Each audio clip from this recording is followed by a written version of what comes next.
తిరుమల కల్తీ వ్యవహారంపై ఏపీ కేబినెట్లో చర్చ జరిగింది. సిట్ నివేదికపై వైసీపీ తప్పుడు ప్రచారం చేస్తోందని మంత్రివర్గంలో చర్చించారు. దీంతో సిట్ నివేదిక తెప్పించాలని కోరింది ఏపీ కేబినెట్.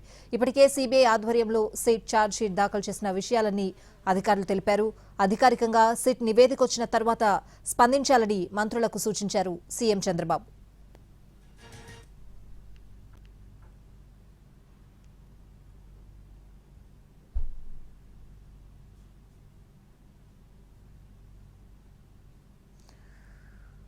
తిరుమల కల్తీ నెయ్యి వ్యవహారంపై ఏపీ కేబినెట్లో చర్చ జరిగింది. సిట్ నివేదికపై వైసీపీ తప్పుడు ప్రచారం చేస్తోందని మంత్రివర్గంలో చర్చించారు. ఓవరాల్ గా అప్డేట్స్ అడిగి తెలుసుకుందాం.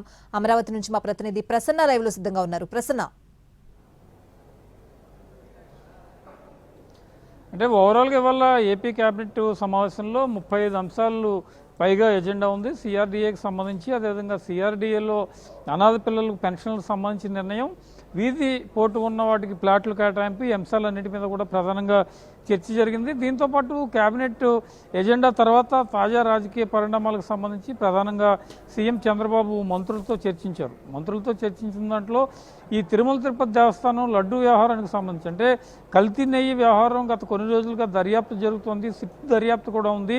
దీని మీద మంత్రులకు సీఎం చంద్రబాబు కొన్ని కీలక ఆదేశాలు, కొన్ని సూచనలు కూడా ప్రధానంగా ఇచ్చారు. ఎందుకంటే టీటీడీ లడ్డు వ్యవహారానికి సంబంధించి బయట సోషల్ మీడియాలో ఇతర పార్టీలు లేకపోతే వైసీపీ చేస్తున్న దుష్ప్రచారానికి సంబంధించి తప్పనిసరిగా ఖండించాలి. ఖండించే ముందు సిట్ నివేదికను పూర్తి స్థాయిలో తీసుకున్న తర్వాత, అంటే ఇప్పుడు ఇది లీగల్గా ఒక దర్యాప్తు జరగడం, తర్వాత దానికి సంబంధించిన రిపోర్ట్ ఇవ్వడం, ఈ కార్యక్రమాలన్నీ ఉన్నాయి కాబట్టి సిట్ నివేదిక పూర్తి స్థాయిలో పరిశీలించిన తర్వాత వాటిని మంత్రులందరూ అధ్యయనం చేసి వైసీపీ చేస్తున్న విమర్శలకు ధీటుగా తిప్పికొట్టాలని ఒక కీలకమైన సూచన ప్రధానంగా ఏపీ కేబినెట్ సమావేశంలో మంత్రులకు చంద్రబాబు సూచించారు. ఎందుకంటే తిరుమల తిరుపతి దేవస్థానం అత్యంత పవిత్రమైనదిగా చూస్తూ ఉంటారు భక్తులు మనోభావాలు దెబ్బతినకుండా ఎప్పటికప్పుడు జరుగుతున్న దుష్ప్రచారాన్ని ఖండించే దాని మీద దృష్టి పెట్టాలి.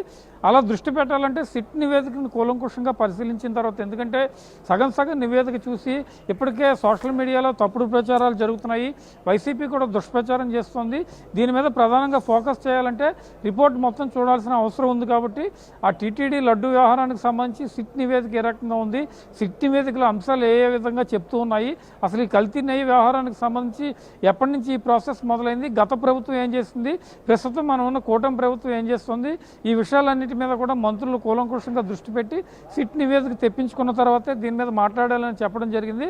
మంత్రులు కూడా ఇదే అంశాన్ని ప్రధానంగా ప్రస్తావించారు. ఇప్పటికిప్పుడు మాట్లాడితే బయట జరుగుతున్న దుష్ప్రచారానికి సంబంధించి కావచ్చు, లేకపోతే సోషల్ మీడియాకు సంబంధించిన ప్రచారానికి కావచ్చు, అనవసరమైన ఇబ్బందులు వస్తాయి. కాబట్టి సిట్ నివేదికను పూర్తి స్థాయిలో పరిశీలించిన తర్వాత ఎలాంటి నిర్ణయాలు తీసుకోవాలనే దాని మీద మంత్రులు కూడా ఒక ఎజెండా ఫిక్స్ అవుతూ ఉంది. ఆ ప్రకారమే మంత్రులు మాట్లాడేలా కూడా ఒక విధి విధానాలు రూపొందించుకోవడం జరిగింది. ఎందుకంటే కొన్ని విషయాల్లో అనవసరమైన కామెంట్స్ చేస్తే కనుక మళ్ళీ జనంలో తప్పుడు సంకేతాలు వెళ్ళే అవకాశం ఉంది. కాబట్టి తిరుపతి లడ్డు వ్యవహారం అత్యంత పవిత్రమైన వ్యవహారం కాబట్టి సిట్ నివేదిక ఏ అంశాలు ఉన్నాయి ఆ నివేదిక పరిశీలించిన తర్వాత మంత్రులంతా కూడా దృష్టి పెట్టాలని చెప్పడం జరిగింది. దీంతోపాటు ఇతరత్ర ప్రభుత్వ పథకాలకు సంబంధించి కానీ ఇతరత్ర వైసీపీ చేసే విమర్శలను కూడా మంత్రులు ఎప్పటికప్పుడు నీట్గా తిప్పికొట్టాలని అనే అంశాన్ని కూడా ప్రధానంగా మంత్రులకి కేబినెట్ సమావేశం తర్వాత సూచించారు. మొత్తానికి 35 ఎజెండా అంశాలు పూర్తయిన తర్వాత ఇది చర్చకు వచ్చింది. కేబినెట్ స్టార్ట్ అయిన వెంటనే అజిత్ పవార్కు సంతాపం ప్రకటించారు. విమాన ప్రమాదంలో మరణించిన అజిత్ పవార్కి టోటల్గా 3.5 గంటల పాటు ఏపీ కేబినెట్ సమావేశం జరిగిందని మనం చెప్పుకోవచ్చు.